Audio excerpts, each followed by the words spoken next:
Welcome to the Good Morning from the Chicken Coop podcast with Kim Johnson, your creative strategist and master mindset coach.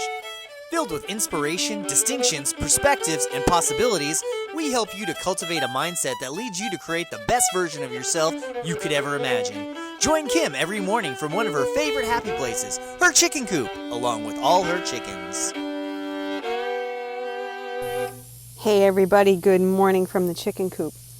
So have you ever tried to squeeze water? I'm not talking about in a balloon, I'm talking about in your hand. Have you ever tried to put your hand under a stream of water and actually squeeze water? Well, when you go to squeeze water, nothing happens. You end up with nothing in your hands.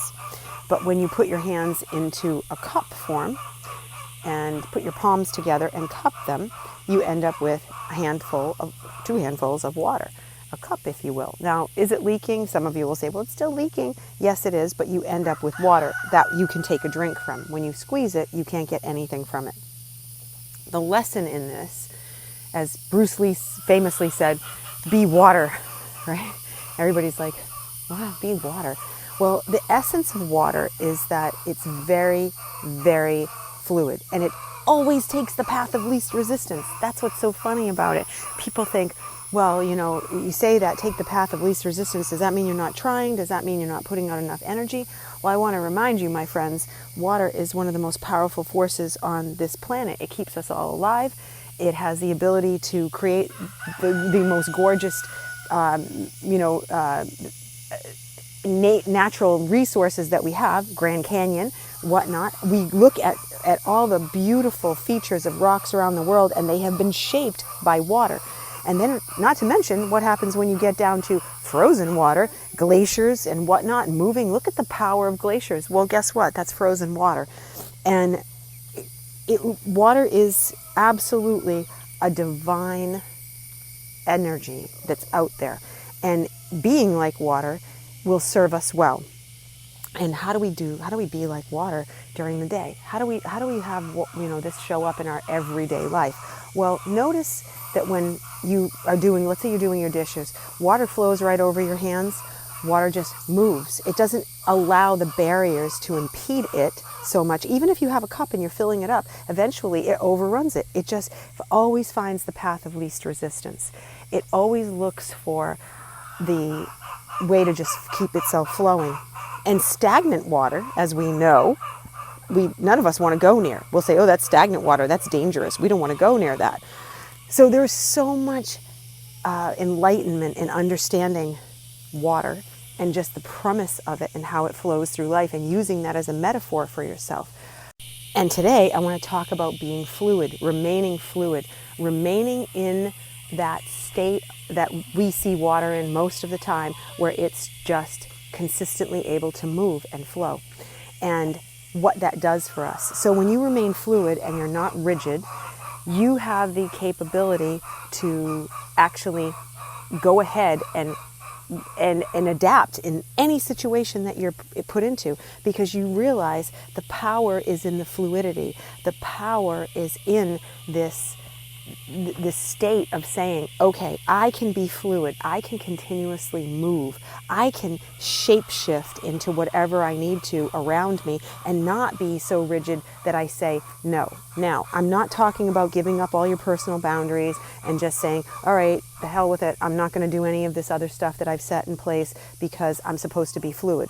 What I'm saying is, allow yourself to be flexible. Allow yourself to be that learner that can look at a situation and say, what's the path of least resistance right now? Especially if there are things that are being presented to you that you don't like.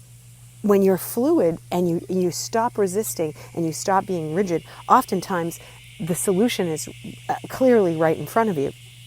It's funny. We just did an escape room yesterday, and there were so many times in the escape room, because the clock is ticking and you're seeing the clock tick and you're trying to figure your way out and you're trying to figure the puzzles out. And there are so many times that are triggered in there with the pressure of time, where you become like panicked and you go, okay, I got to get this, and you're trying to force something. And instead of just stopping and pausing and becoming more fluid, what's another way to look at this? Another great way to go back? What's another way to look at this? And then all of a sudden you see it. We had at least 3 puzzles that we were able to solve because we were stopped and paused and said, okay, what's another way to look at this? Let's take this from a different perspective. But it was like being like water, being fluid. I have to be able to not get so rigid in this room. There are not going to be instruction books. We didn't want to take the clues. We said, give us 0 clues. We don't want any, so that we can just know we did it on our own to see how far we could go.